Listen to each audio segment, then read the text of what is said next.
તમે ઠાકોરજી ઝાપીજી કરીને બીજાને ત્યાં પધરાવો ને, કોઈ પણ કારણ, તમે તમારા ઠાકોરજીને મુખારવિંદ અવશ્ય જોજો. એને નથી ગમતું, ઉદાસ હોય છે. માં, હવે તારા વિના એને ખબર કેમ પડશે મને કેમ જગાવો, મને શું ભાવે છે? માં, એ સ્નાન કરાવે તો મારે કેવું જળ જોઈએ એને ક્યાં ખબર? માં, તું પોઢારે ત્યારે મને કેવું વાલ કરે ને ચરણ ચાપે ને રામની વાર્તા કરે ને. માં, હવે એ જે ઉદાસી છે ને એ જોજો, તમને જલ્દી કોઈના ઘરે ઠાકોરજી પધરાવાનું મન નહીં થાય મારા વાલા. હા, આપણે ક્યાંય ગયા વૈષ્ણવના ઘરે અને આપણે ભેગા લઈ ગયા તો આપણા ઠાકોરજી રાજી રાજી. કોઈ પણના ઘરે ગયા ને વૈષ્ણવ હોય તો ભલે ને એના ઘરે એક રૂમ રસોડું હોય, પણ ઠાકોરજી કે માં બસ તું જોઈએ, આ પુષ્ટિ છે, મારી માં જ જોઈએ, બીજું કોઈ નહીં. ચલો અહીંયા વિરામ આપીએ. આ બધી લીલાઓ, આ બધી ભાવનાઓ અદ્ભુત છે. માહે પડ્યા મહાસુખ માણે, દેખન હારા દાજે. આ બધા ભગવદીઓ મને ના મળ્યા હોત, ગુરુદેવ બાજુમાં ના બિરાજતા હોત અને મારી માને પેટ મેં જન્મ ના લીધો હોત તો મારામાં ભાવ ના આવત. મારામાં આ બધું આવ્યું છે એનું કારણ ભગવદીઓનો સંગ, વલ્લભનો રંગ.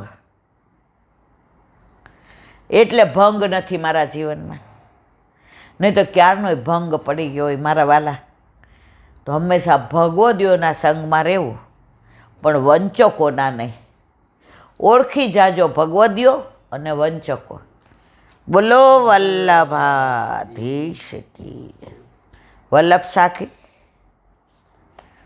અત્યારે હરિરાયજી 7 સ્વરૂપનું આપણને વિવરણ કરાવે છે. કાલે આપણે 83મી સાખી લીધી હતી, આ 84મી.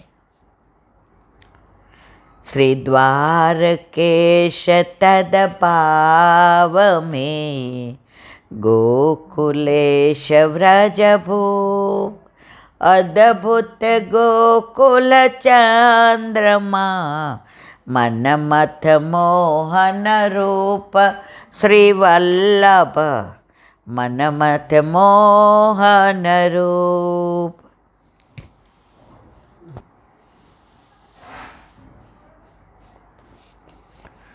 હવે દ્વારકેશ તદ ભાવ મેં ત્રીજું સ્વરૂપ કયું આવ્યું? દ્વારકાનાથજી. ક્યાં બિરાજે છે? કાકરોલીમાં. હવે આ બધા સ્વરૂપની લીલા ભાવના, ભાવ ભાવના, સ્વરૂપ ભાવના, નામ ભાવના આપણે બધું વિવરણ કરી દીધું છે લગભગ 2-2.5 વર્ષ પહેલાં. પણ છતાંય જ્યારે સાખીમાં આવ્યું છે તો ટૂંકમાં એનું અનુસંધાન. દ્વારિકાધીશ છે એ આંખ મીચોલીનું સ્વરૂપ છે, બધાય જાણે. એકવાર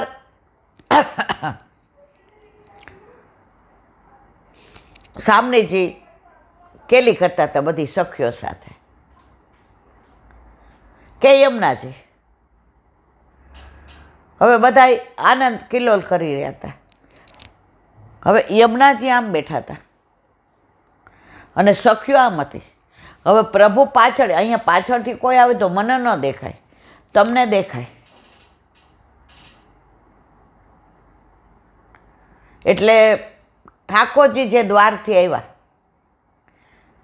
એટલે ના પાડી, ખબર ન પડવા દો. ચોર પગલે આવ્યા, આવીને આંખ મીચોલી, આંખ દાબી દીધી. યમુનાજી રાજી થઈ ગયા. ઠાકોરજી કે આજે કેવું જ નથી કે હું કોણ છું. બે હાથે આંખ મીચોલી લીલા કરી અને બે હાથ બીજા પ્રગટ કર્યા કે ખબર ન પડે, કારણ કે સામનેજી યમુનાજીને તો દ્વિભુજનો જ ખબર હતી, પ્રેમ હતો. અને એ સ્વરૂપ એ દ્વારકાનાથજીનું, દ્વારકાધીશનું. તો આંખ મીચોલી લીલા છે. દુનિયામાં, વિશ્વમાં, બધામાં સૌથી પ્રાચીન સ્વરૂપ આ છે. આની સેવા બ્રહ્માજીએ કરી છે, મેઘનાદે કરી છે, વિભીષણે કરી છે, વશિષ્ઠએ કરી છે, કૌશલ્યા માતાએ કરી છે. એટલે રામ જન્મ હોય ને ત્યારે આ સ્વરૂપમાં નંદ ઉત્સવ થાય છે અને અભ્યંગ થાય. આ સેવા સૌથી પ્રાચીન સ્વરૂપ છે. તો આ સ્વરૂપની ઘણી બધી લીલાઓ, અને આ સ્વરૂપ એક દરજીના ઘરેથી ને શેઠને મળ્યું અને એ વલ્લભે પુષ્ટ કરી. મને એમ છે પુરુષોત્તમદાસ શેઠ, જો નામ હવે કાલે કન્ફર્મ કરીને, હવે નામમાં કદાચ ભૂલ થાય, 99% તો પુરુષોત્તમદાસ શેઠ જ છે. અને એ કાશીમાં બિરાજે. પેલો નંદ ઉત્સવ વલ્લભે કાશીમાં કર્યો અને કૂવામાંથી બધા સ્વરૂપો આવ્યા, નંદને, યશોદાન, વસુદેવને, દેવકીને, વ્રજ ભક્તોને. એ કે અમે પાછા ન જાય. વલ્લભ કે કળિયુગમાં મારા વાલા ચમત્કાર ગણી લેશે, પુષ્ટિમાં ચમત્કાર નથી. તો આ દ્વારકાધીશનું સ્વરૂપ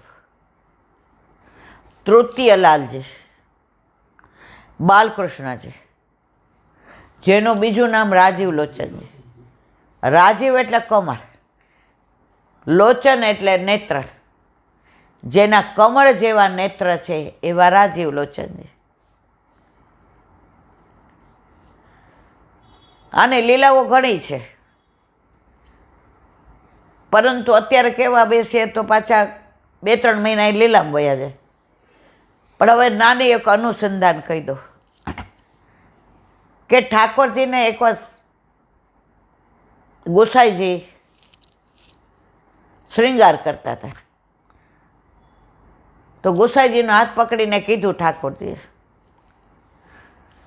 મેં શ્રૃંગાર નહીં કरूँगा. અરે મારા વાલા, નહીં કાકાજી. અરે મોકો તો રાજીવ લોચન જૈસે નેત્ર કરવા દો. અરે એ કે કરાવી દઈશ. એ કેમ નહીં, રાજભોગ સુધી દર્શન થશે, પછી ઉત્થાપનના નહીં ખુલે. અરે કેમ, મારે એવા જ નેત્ર જોઈએ. અરે સોની મથુરામાં, રાજીવ લોચન ગોકુળમાં, હું અહીંયા. મારા વાલા મને વ્યવસ્થા કરતા અઠવાડિયું તો નહીં, मैं नहीं दर्शन, मैं उत्थापन में दर्शन नहीं दूंगा. मौको तो वही. ગુસાઈજી સાક્ષાત પુષ્ટિ પુરુષોત્તમ, બધું જાણે. ત્યાં તો મારતા ઘોડે રાજીવ લોચનજી આવ્યા, બાલકૃષ્ણજી. लालन क्यों पधारे? मौको तो ठाकुर जी की याद आ गई. पाछळ मथुरा सोनी आव्या मारता घोड़े. तमे केम आव्या? ई के लालन मारता घोड़े आवता था, मन चिंता थई के केम चिंता ना अने आटलो घोड़ो दौड़ावे. गुसाईजी ठाकुरजी सामो जोईने मंद मंद उस्काया. आपने लीला हूँ समझी गयो. ई के हवे जुओ 4 કલાકમાં અનોસરમાં રાજીવજી જેવા લોચન એટલે કે નેણ એટલે કે નેત્ર ઘડી શકાશે? એ કે ઘડી શકાશે, પણ શરત એ રાજીવ લોચને સામે બેસવું પડે, માપની ખબર પડે. એ કે કાંઈ વાંધો નહીં રાજીવ, પ્રભુ પ્રસન્ન રહેતા હોય તો હું તો તૈયાર છું. ઘડાઈ ગયા ને લઈ આવ્યા. ગોસાઈજીએ ધરાવ્યા. દર્પણ દેખાડવા ગયા. આંખ બંધ, નહીં મેં નહીં દર્શન, મેં નહીં દીખું. અરે કાઓ ભયો મેરે લાલ, કાકાજી જેના નેત્ર આટલા સુંદર છે એના જેવા નેત્ર કરાવ્યા, તો એ આવે તો એના નેત્રમાં જોઈને હું કહું કે મારા નેત્ર બરાબર એના જેવા છે કે નહીં. ગુસાઈજી મંદ મંદ મુસ્કાયા, ન્યોચ્છાવર કરી. એટલે હું કહું છું ને, આ બધા સ્વરૂપોની અનેક લીલાઓ છે. અનેક એટલે હવે તમને પાછું જો એક વાત એમ થાય કે આ તો કેવી જ પડે. હવે દ્વારકાધીશ બાળ સ્વરૂપ નથી, કિશોર, તો સામનેજી તો નથી આપણે કાંકરોલીમ દર્શન કરવા જઈએ. ના મારા વાલા છીએ. હવે બાલકૃષ્ણજીએ કહ્યું, કાકાજી તમે આટલું બધું મને સ્વરૂપ સુંદર પધરાવી દીધું દ્વારકાધીશનું, તો સામનેજી નહીં?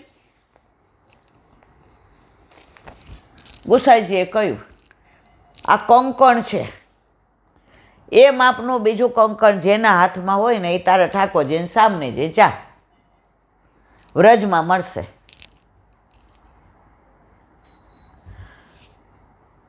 બાલકૃષ્ણજી તો આવ્યા, વ્રજમાં દરેક જગ્યાએ પધાર્યા, ક્યાંય સામનેજી ન મળ્યા. કંકણ લઈને ફરે, છેલ્લે ગુંજાવનમાં પધાર્યા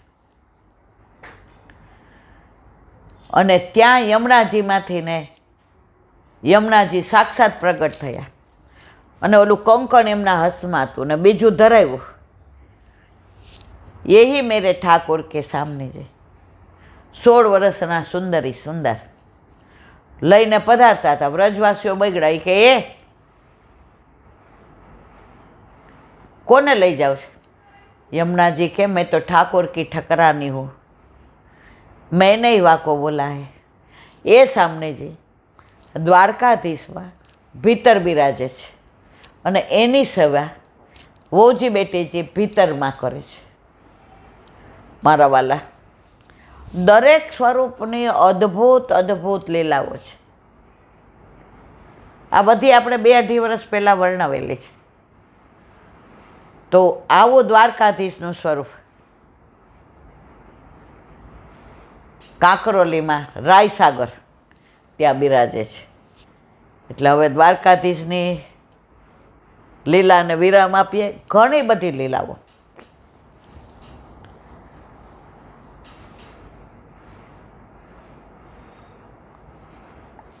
એક નાની વાત છે, ચલો કાલે કહીશ. બરાબર? બોલો વલ્લભાધીશ.